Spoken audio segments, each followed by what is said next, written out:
Hello traders. Welcome to KP Technical. Flag and pole pattern.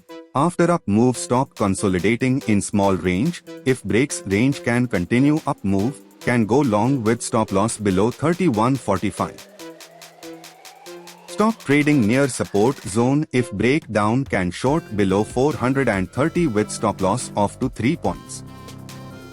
Stock is trading near resistance zone. If breaks out, can go long with stop loss of 10 points. Stock trading in rising channel, trade based on either side breakout with stop loss of 7 to 8 points. Breakout of previous resistance zone and retesting of breakout zone. If any buying happens, can go long with stop loss below 2050. On daily chart, hammer pattern seen near previous support zone and buying seen today, can go long with stop loss of 18 to 20 points. For more stock market updates, subscribe KP Technical.